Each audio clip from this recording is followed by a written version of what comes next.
একটি পাপ যা কখনো তোমার চোখে পড়ে না, তুমি হয়তো নিজেও বুঝতে পারো না কখন তা তোমার অন্তর দংশন করে। একটি পাপ যা তোমার হাজার হাজার নেকির আলো নিভিয়ে দেয়,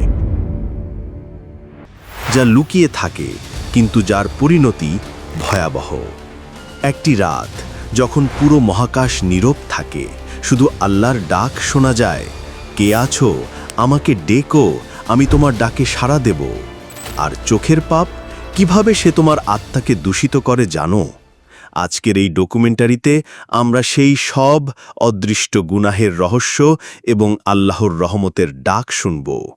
সেখানে লুকিয়ে রয়েছে আমলনামার বিচার, তওবার শর্ত এবং আত্মার মুক্তির পথ। রিয়া এমন একটি গুনাহ যা সব নেকিকে মুছে দেয়। রিয়া শব্দের অর্থ দেখানো, মানুষের সামনে নিজের ইবাদত দেখানোর উদ্দেশ্যে আমল করা। একটা কথা মনে রাখো, আল্লাহ তোমার অন্তর জানেন, মানুষ নয়। রাসূল সাল্লাল্লাহু আলাইহি ওয়াসাল্লাম বলেন, আমি সবচেয়ে বেশি ভয় পাই ছোট শিরকের থেকে, আর তা হলো রিয়া। রিয়া এমন এক পাপ যা বাইরে থেকে ভালো দেখায়, কিন্তু ভেতরে সেটা শিরক। একজন মানুষ হাজারো নেকি করলেও যদি তার অন্তরে রিয়া থাকে, তাহলে সে নেকি বাতিল হয়ে যায়, তার আমলনামা শূন্য হয়ে পড়ে, আল্লাহ তার সব কিছু প্রত্যাখ্যান করেন। রাসূল বলেন, যে ব্যক্তি রিয়া করবে, আল্লাহ তাকে প্রত্যাখ্যান করবেন, আর সে তার আমল যাদের দেখানোর জন্য করেছিল তাদের কাছেই যাবে। তাহলে কি করব? আমল করো শুধুমাত্র আল্লাহর সন্তুষ্টির জন্য, গোপনে আমল করো, কাউকে দেখানোর জন্য নয়। মনে মনে বলো, আমি একমাত্র আল্লাহর কাছে দায়বদ্ধ। তওবা এই শব্দটা যেমন নরম, এর অর্থ ততটাই গভীর। এটা কেবল ক্ষমা চাইছি বলা নয়। তওবার 3টি শর্ত না মানলে সেটা কবুলই হয় না। প্রথমত, গুনাহ ত্যাগ করতে হবে।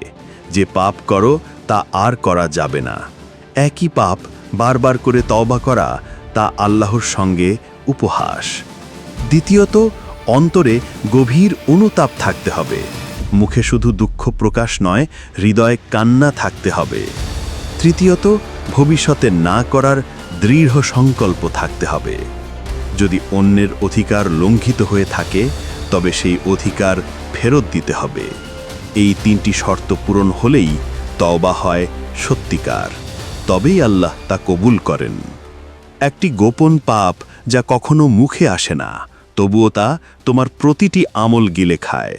হারাম ছবি দেখা, মিথ্যা বলা, কেউ না জানলে, অন্তরে গালি দেওয়া, মুখে হাসা, এই সবই গোপন পাপ। আর এই পাপের কারণে অন্তর কঠিন হয়ে যায়, আল্লাহর রহমত হারিয়ে যায়, আমল কবুল হয় না, মৃত্যুর সময় হাল খারাপ হয়। এর মুক্তি একটাই, রাতের নামাজ, আল্লাহর কাছে চোখের পানি।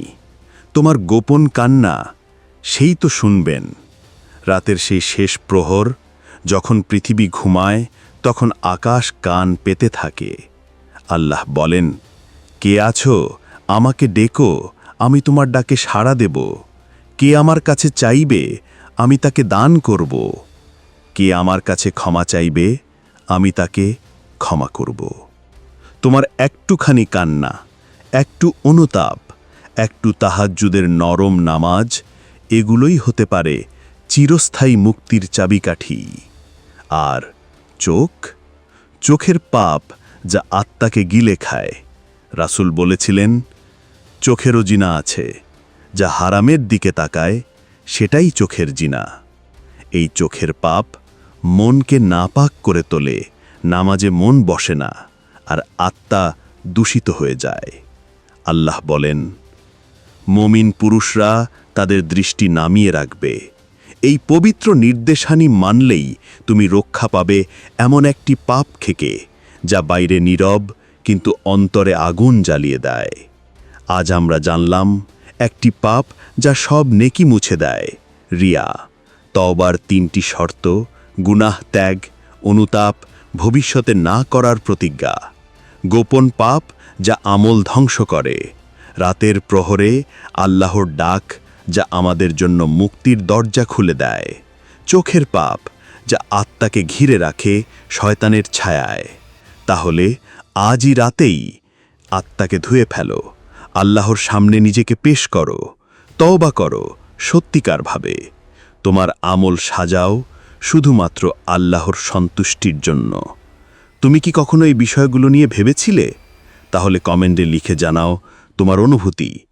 আর এই ডকুমেন্টারি যদি তোমার হৃদয় স্পর্শ করে, তবে সাবস্ক্রাইব করো, শেয়ার করো, হয়তো এটা কারো জীবন বদলে দিতে পারে।